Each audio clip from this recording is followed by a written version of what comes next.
नमस्कार। आप देख रहे हैं लाइव टीवी न्यूज। हाल ही के दिनों में संसद के भीतर सरकार और विपक्ष के बीच तीखी नोकझोंक देखने को मिली है। सोशल मीडिया से लेकर राजनीतिक हलकों में एक ही सवाल घूम रहा है, क्या लोकसभा अध्यक्ष ओम बिरला नेता प्रतिपक्ष राहुल गांधी के खिलाफ कोई सख्त अनुशासनात्मक कदम उठा सकते हैं? क्या संसद में किसी सांसद की सदस्यता इतनी आसानी से समाप्त की जा सकती है, या इसके पीछे भारत का संविधान और संसदीय नियम एक लंबी और निष्पक्ष प्रक्रिया तय करते हैं?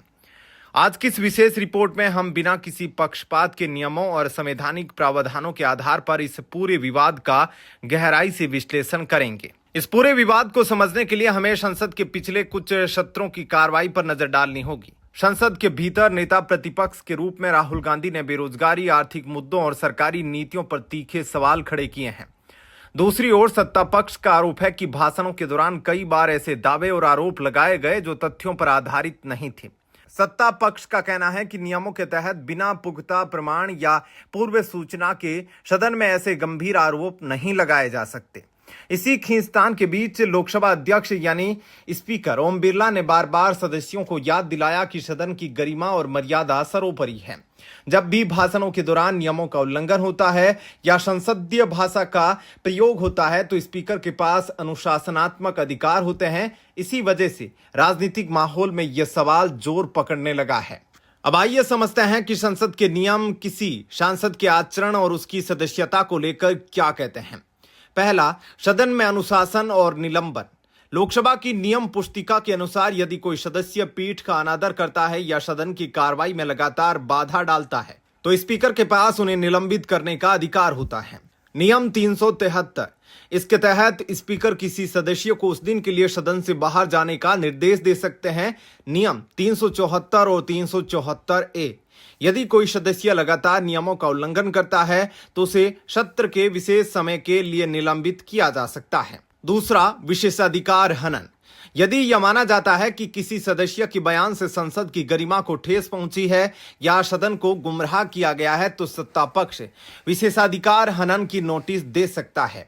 यह मामला फिर संसद की विशेषाधिकार समिति के पास जाता है। यह समिति दोनों पक्षों को सुनती है और जांच के बाद अपनी रिपोर्ट संसद में पेश करती है। तीसरा, सदस्यता की अयोग्यता।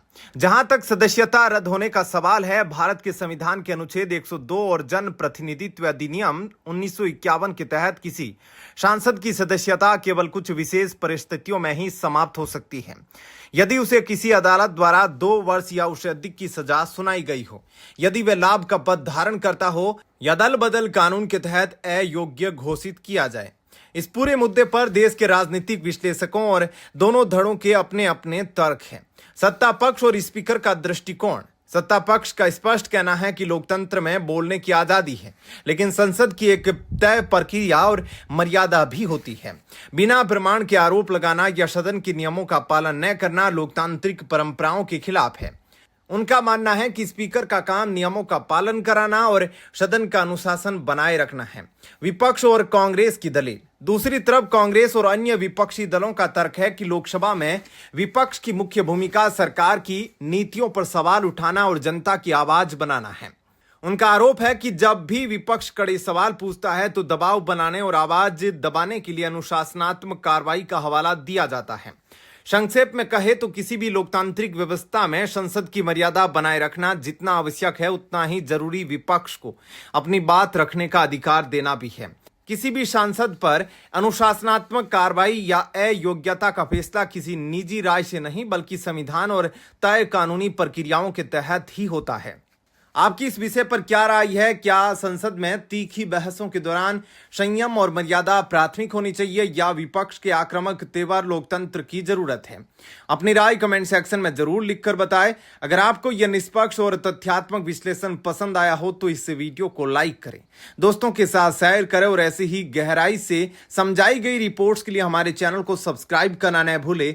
धन्यवाद।